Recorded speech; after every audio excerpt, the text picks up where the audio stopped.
ప్రియ శ్రోతలు, ఈ రోజు మన పాఠం ఎఫెసీ పత్రిక 3వ అధ్యాయం 8 నుండి 14వ వచనం వరకు. సావధానంగా వినండి.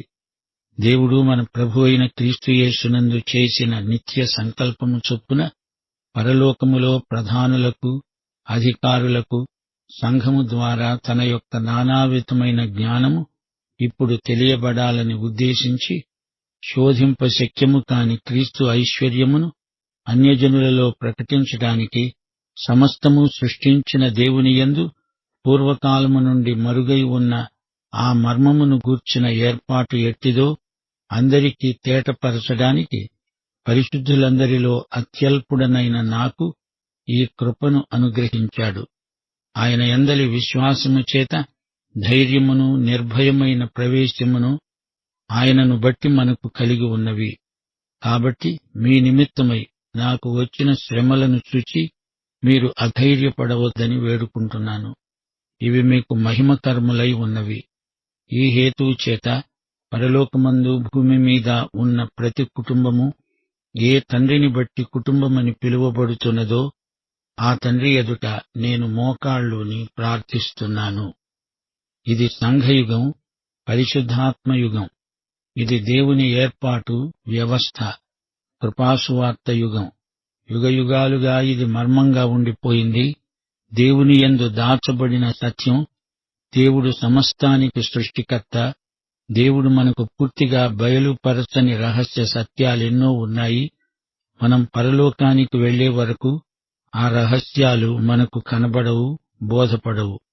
మనం అన్వేషిస్తాము, పరిశోధిస్తాము, కాని కొన్ని రహస్యాలు పూర్తిగా మనకు తెలియవు. పరలోకంలో, నిత్యత్వంలో ఎన్నో కొత్త సంగతులు నేర్చుకుంటాము, చూస్తాము, అనుభవిస్తాము. ఈ సృష్టి రహస్యాలు మనకు దేవుడు పూర్తిగా కనపడనీయడు. పరిశోధకులు అడుగడుగునా ఆశ్చర్యపోతారు. మనకు తెలిసింది తక్కువ, తెలుసుకోవలసింది ఎంతో ఎక్కువ.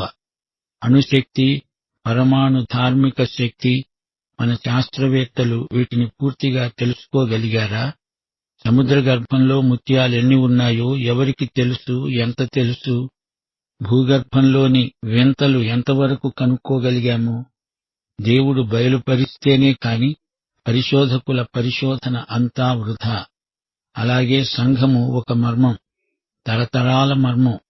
పరిశుద్ధులందరిలో నేను అత్యల్పుడను అంటున్నాడు పౌలు. మర్మాన్ని బయలుపరిచే ఏర్పాటు ఇది. పౌలుకు అపొస్తలిక అధికారమున్నది, కాని అతడు తనను తాను ఎంతో తగ్గించుకున్నాడు. అతనిలో గర్వం మచ్చుకు కూడా కానరాదు. 1 కొరింథీ 15వ అధ్యాయం 9వ వచనం పౌలన్నాడు, నేను అపొస్తలులందరిలో తక్కువవాణ్ణి, దేవుని సంఘమును హింసించినందున అపొస్తలుడు అనబడడానికి యోగ్యుణ్ణి కాను. 1 తిమోతి 1వ అధ్యాయం 12, 13 వచనాలు. పూర్వము దోషకుణ్ణి, హానికరుణ్ణి, అలాంటి నన్ను తన పరిచర్యకు నియమించి నమ్మకమైన వాణ్ణిగా ఎంచినందుకు నన్ను బలపరచిన మన ప్రభువైన క్రీస్తు యేసుకు నేను కృతజ్ఞుణ్ణి. తెలియక అవిశ్వాసము వల్ల చేశాను గనుక కనికరించబడ్డాను. పౌలు జీవితంలో ఒక మహత్తరమైన ఆధ్యాత్మిక విప్లవం ప్రవర్తిల్లింది. అన్యులకు సువార్తను బోధించడానికి ప్రభువు అతణ్ణి ఏర్పరచుకున్నాడు. శోధింప శక్యము కాని క్రీస్తు ఐశ్వర్యాన్ని అన్యులకు ప్రకటించాడు, వారితో పంచుకున్నాడు. సంఘము ద్వారా దేవుని యొక్క నానావిధమైన జ్ఞానము లోకానికి తెలియాలి. క్రీస్తు ఐశ్వర్యాన్ని అన్యజనులకు కనపరచాలని దేవుని సంకల్పం. ఈ మర్మమును గురించిన ఏర్పాటు ఎలాంటిదో అందరికీ తేటపరచాలి. దీనిని గురించి వాదోపవాదాలు అనవసరం. ఈ మర్మాన్ని బయలుపరిచిన ఏర్పాటును అందరికీ ప్రకటించాలి, తేటగా కనపరచాలి. ఇది అందరి కొరకు ఉద్దేశించబడింది. ఈ మర్మము యొక్క ఉద్దేశమేమిటి? దేవుని నిత్య సంకల్పమిదే. పరలోకములో ప్రధానులు, అధికారులు ఉన్నారు. వారు బుద్ధిజీవులు. వారికి కూడా సంఘము ద్వారా ఈ జ్ఞానము బయలుపరచబడింది. నానావిధములైన దేవజ్ఞానమిది. క్రీస్తు యేసునందలి దేవుని నిత్య సంకల్పమిది. పరలోక ప్రధానులు, అధికారులు కూడా సంఘము ద్వారా దేవుని మహాజ్ఞానమెలాంటిదో తెలుసుకుంటారు. మనపై కుమ్మరించబడిన దేవుని ప్రేమను వారు చూస్తారు. ప్రధానులు, అధికారులు అంటే పరలోకమందలి దేవదూతలు. అన్యులమైన మనకు, సంఘమును ఒకప్పుడు హింసించిన పౌలుకు దేవుని ఎదుట ధైర్యము, ఆయన సన్నిధిలోకి నిర్భయమైన ప్రవేశము మనకు కలిగాయి. క్రీస్తునందలి విశ్వాసమును బట్టి మనం ధైర్యంగా ఆయన సన్నిధిలో ప్రవేశించి ప్రార్థించగలుగుతున్నాము. క్రీస్తునందు ఇది మనకు సాధ్యమైంది. పౌలంటున్నాడు, మీ నిమిత్తమే నాకీ శ్రమలు వచ్చాయి. మీరు ఈ విషయంలో కంగారు పడకండి. నా శ్రమలు మీకు మహిమకరమైనవి. ఈ సంఘ మర్మమును నేను వివరించే సేవలో నాకు శ్రమలెదురు కావటంలో ఆశ్చర్యమేమీ లేదు. తాను అన్యులకు అపొస్తలుడైనందుకే ఈ విధంగా చెరసాల నిర్బంధంలో ఉండవలసి వచ్చింది. దీన్ని గురించి ఎఫెసీయులు నిరుత్సాహపడనక్కర్లేదు. పౌలు చెరసాల అనుభవం వల్ల పౌలుకు పరోక్షంగా మేలే కలిగింది. ఇది వారి మహిమ కోసమే సంభవించింది. కొలసీ పత్రిక 1వ అధ్యాయం 24వ వచనంలో పౌలు సాక్ష్యమిదే. ఇప్పుడు మీకోసము నేను అనుభవిస్తున్న శ్రమలయందు సంతోషిస్తూ సంఘము అనే ఆయన శరీరము కోసము క్రీస్తు పడిన పాట్లలో కొదువైన వాటియందు నా వంతు నా శరీరమందు సంపూర్ణము చేస్తున్నాను. ఇప్పుడు పౌలు ప్రార్థన చేయబోతున్నాడు. యేసుక్రీస్తు యొక్క తండ్రి అయిన దేవుని ఎదుట నేను మోకాళ్ళూని ప్రార్థిస్తున్నాను. ఎఫెసీ పత్రిక 3వ అధ్యాయం 1 నుండి 14వ వచనం వరకు పౌలు ఈ ప్రార్థన కోసమే సిద్ధపడుతూ అన్న మాటలివి. ఈ మర్మమును బయలుపరిచిన ఏర్పాటు ఈ యుగంలో, ఈ ఏర్పాటు కొత్తది, మనకెంతో ప్రాముఖ్యమైనది. క్రీస్తు యేసునందలి మహిమైశ్వర్యమును సంఘబిడ్డలందరూ అనుభవించాలని పౌలు ఆకాంక్ష. పౌలు గొప్ప ప్రార్థనాపరుడు. ఈ పత్రికలో ఇది పౌలు చేసిన రెండో ప్రార్థన. సంఘం దేవుడు రచించిన ఒక పద్యం, పరిశుద్ధాత్మ ఆలయం, తరతరాల మర్మం అని చెప్పి పౌలు ఇప్పుడు ప్రార్థన చేయబోతున్నాడు. విశ్వాసుల జీవితాలలో ఈ ప్రాథమిక సత్యాలు ఫలించాలని, ఇవి వారి జీవితంలో భాగమైపోవాలని పౌలు ప్రార్థన. పౌలు మోకాళ్ళూని ప్రార్థిస్తున్నాను అన్నాడు. మన ప్రభువైన యేసుక్రీస్తు యొక్క తండ్రి అయిన దేవుని ఎదుట మోకాళ్ళూని ప్రార్థన చేస్తున్నాను అంటున్నాడు. మోకాళ్ళూని ప్రార్థించే భంగిమ దేవునికి ఎంతో ఇష్టం. బహిరంగంలో వీలు కాకపోతే ఒంటరిగానైనా దేవుని ఎదుట సాష్టాంగపడడం, మోకరిల్లడం మంచి అభ్యాసం. మోకాళ్ల ప్రార్థన భక్తులకు అలవాటే.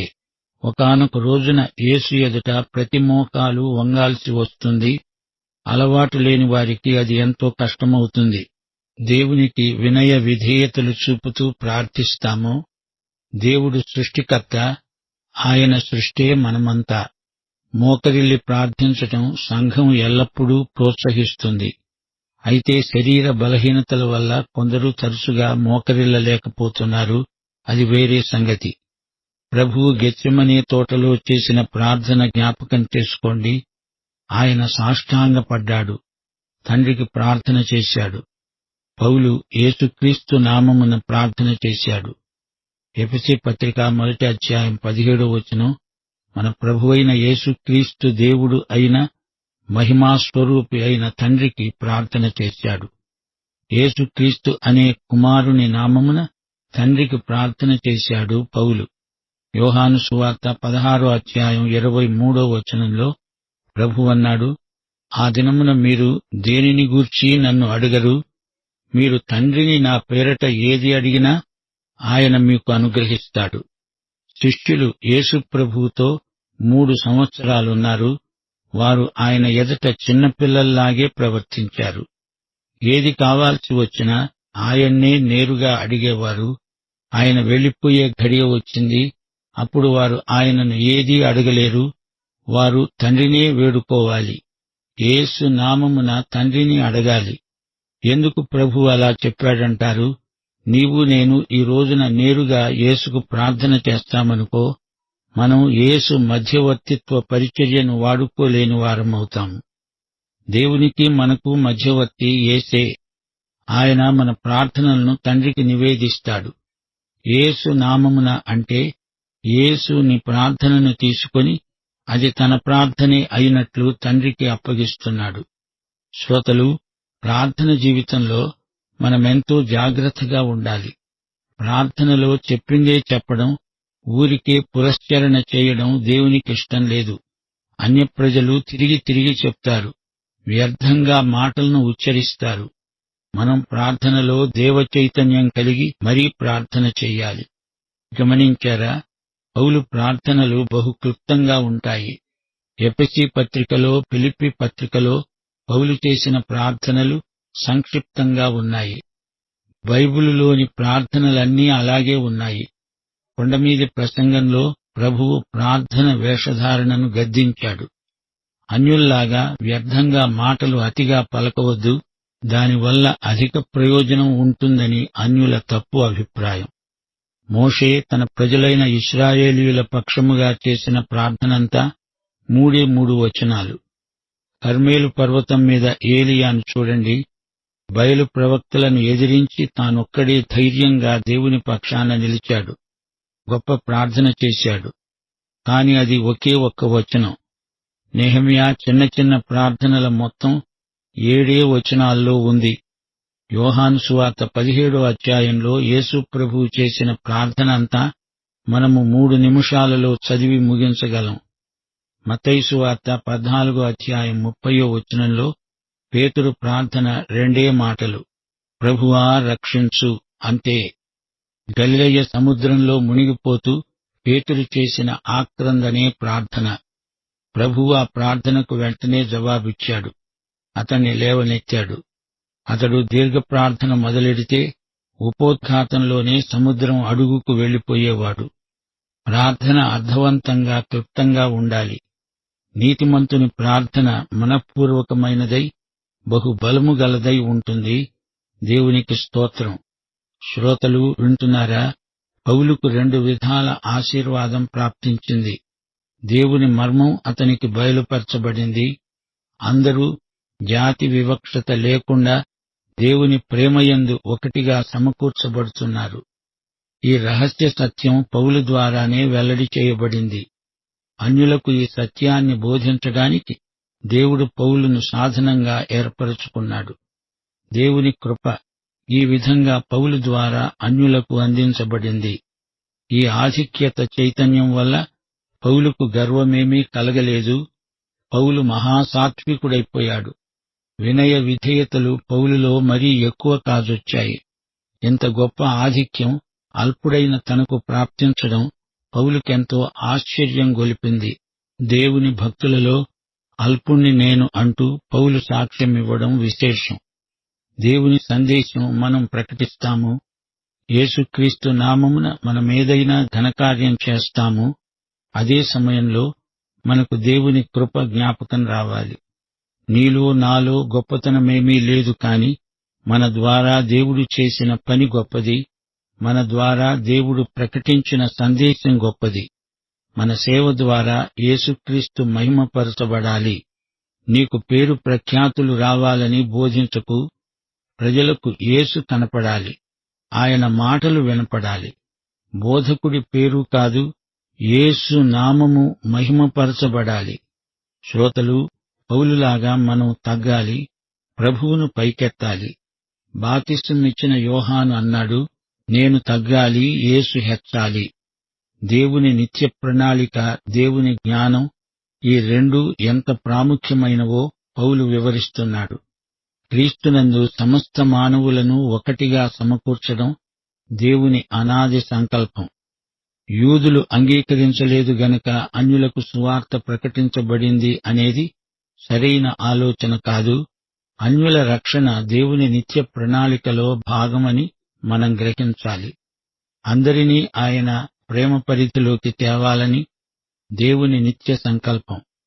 నానావిధమైన దేవుని జ్ఞానాన్ని పౌలు ఈ సందర్భంలో పేర్కొన్నాడు.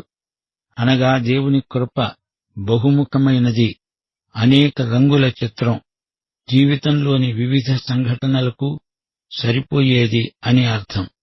వెలుగు చీకటి, కాంతి నీడ అన్నిటికీ సరిపడే దేవుని కృప, దేవుని జ్ఞానము బహుళార్థ సాధకం. క్రీస్తులోనికి మనకు నిరభ్యంతర ప్రవేశమున్నది. ధైర్యంగా నిర్భయంగా ఆయనలోకి రాగలం, ప్రార్థించగలం. క్రీస్తునందు క్రీస్తు ద్వారా తండ్రి వద్దకు స్వేచ్ఛగా రాగలం. తండ్రి వద్దకు క్రీస్తే మనకు తెరువబడిన ద్వారం.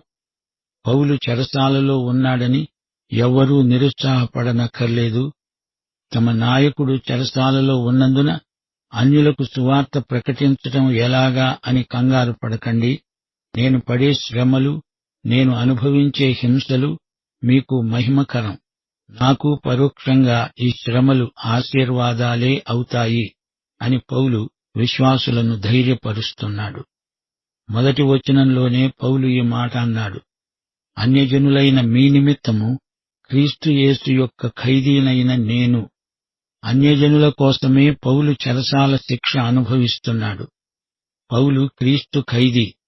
అపొస్తలుల కార్యములు 22:21 ప్రభువు పౌలుతో అన్నాడు, వెళ్ళు, నేను దూరముగా అన్యజనుల వద్దకు నిన్ను పంపుతాను. యూదేతరులకు అనగా అన్యులకు సువార్త ప్రకటించడానికి ప్రభువు పౌలును ప్రత్యేకించాడు. యూదులకు అన్యులకు పౌలు సంఘ మర్మమును, ఈ పవిత్ర సత్యాన్ని బోధించవలసి ఉంది. విశ్వాసముంచిన యూదులు అన్యులు క్రీస్తునందు ఒక నూతన పురుషుడవుతున్నారు. ఈ ఆధ్యాత్మిక మహదైశ్వర్యాన్ని అందరూ సమానంగా పంచుకుంటారు. ఆయన సంఘాన్ని నిర్మిస్తున్నాడు. ఈ కట్టడాన్ని ప్రభువు చక్కగా అమర్చి మరీ కడుతున్నాడు. ఆయనతో మనం సహనిర్మాతలం. నేను సువార్తకు పరిచారకుణ్ణి అంటే ఇది దేవుడు నాకు అనుగ్రహించిన కృపావరం అంటున్నాడు పౌలు. ఆయన సేవ కృపావరం. దేవుడు తన శక్తిని బట్టి తన చేత ఇంత సేవ చేయించడం జరిగింది. నేను అత్యల్పుణ్ణి అని పౌలు తనను తగ్గించుకున్నాడు. సాత్వికులు ధన్యులు, వారు భూలోకమును స్వతంత్రించుకుంటారు అని ప్రభువు కొండమీది ప్రసంగంలో చెప్పాడు. కొందరికి స్వాతిశయం ఎక్కువ. అహంభావం ఆధ్యాత్మిక జీవితాన్ని భ్రష్టు పట్టిస్తుంది. తమ భక్తిని ఇతరులతో పోల్చి చూసుకొని తమకు ఎక్కువ భక్తి ఉందని ఊహించుకుని గర్విస్తారు. తమ పాపం మాత్రం ఇతరులతో పోల్చుకున్నప్పుడు తక్కువ అనిపిస్తుంది. పరిసయ్యుడు సుంకరితో పోల్చుకున్నప్పుడు తాను గొప్ప నీతిమంతుడనిపించింది. అయితే ఈ రోజున మనలో కొందరు తమను తాము పరిసయ్యుడితో పోల్చుకొని అతని కంటే మేమే మేలు అనుకునేవారు ఉన్నారు. సువార్తను తృణీకరించకండి. ఇది అపార ఐశ్వర్యం. దేవుడు కొందరిని సంఘం ఉనికిలోకి రాకముందే రక్షించాడు. కొందరిని సంఘం ఎత్తబడిన తరువాత కూడా రక్షిస్తాడు. అందరూ కలిసి దేవుని కుటుంబమవుతారు. పరలోకములో భూమి మీద ఉన్న ప్రతి కుటుంబము ఆ తండ్రిని బట్టే కుటుంబము అని పిలువబడుతున్నది. ఆ తండ్రి ఎదట పౌలు మోకరిల్లి ప్రార్థిస్తున్నాడు. ఆ మాటకొస్తే పరలోక దూతలు కూడా ఆయన కుటుంబంలో భాగమే. దేవుడు మన తండ్రి. కుటుంబం అనే భావన తండ్రిని బట్టే కలిగింది. తండ్రి, కుమార, పరిశుద్ధాత్మలు ఒక కుటుంబ భావన. ప్రభువు ఆరోహణమై వెళ్లిపోతూ, నా తండ్రి ఇంట అనేక నివాసాలున్నాయి, మీకు భవనాలు సిద్ధం చేస్తాను, ఆయన మన తండ్రి అన్నాడు. ఆయన యేసును బట్టి మన తండ్రి, యేసుని బట్టే మన దేవుడయ్యాడు. ఇంతకు పౌలు ప్రార్థన ఏది? ప్రార్థనాంశాలు ఏవి? వచ్చే పాఠంలో పరిశీలిద్దాము. శ్రోతలు మర్చిపోకండి. పూర్వకాలము నుండి మరుగై ఉన్న మర్మమును గూర్చిన ఏర్పాటు. ఇది దేవుడు పౌలుకు అప్పగించిన గృహ నిర్వాహకత్వమే. నమ్మదగిన దేవునికి మనం నమ్మకమైన గృహ నిర్వాహకులం. శ్రమలు దైవసేవకులకు ఆధ్యాత్మిక పరిశ్రమలు. ఇంతా చెప్పాక శ్రోత, నిన్నొక ప్రశ్న అడగాలి. యేసుక్రీస్తును స్వకీయ రక్షకుడుగా ఎరుగుదువా? అయితే నీవు నీ తండ్రి అయిన దేవునికి క్రీస్తుతో సహవారసుడివి. గనుక ఈ పాఠమంతా నీకోసమే. పాఠం ఇంతటితో సమాప్తం. ప్రభువైన యేసుక్రీస్తు వారి దివ్యకృప, తండ్రి అయిన దేవుని పరమ ప్రేమ, పరిశుద్ధాత్మ యొక్క అన్యోన్య సహవాసము, సమాధానము మనకందరికీ నిత్యత్వము పర్యంతము తోడై ఉండునుగాక. ఆమేన్.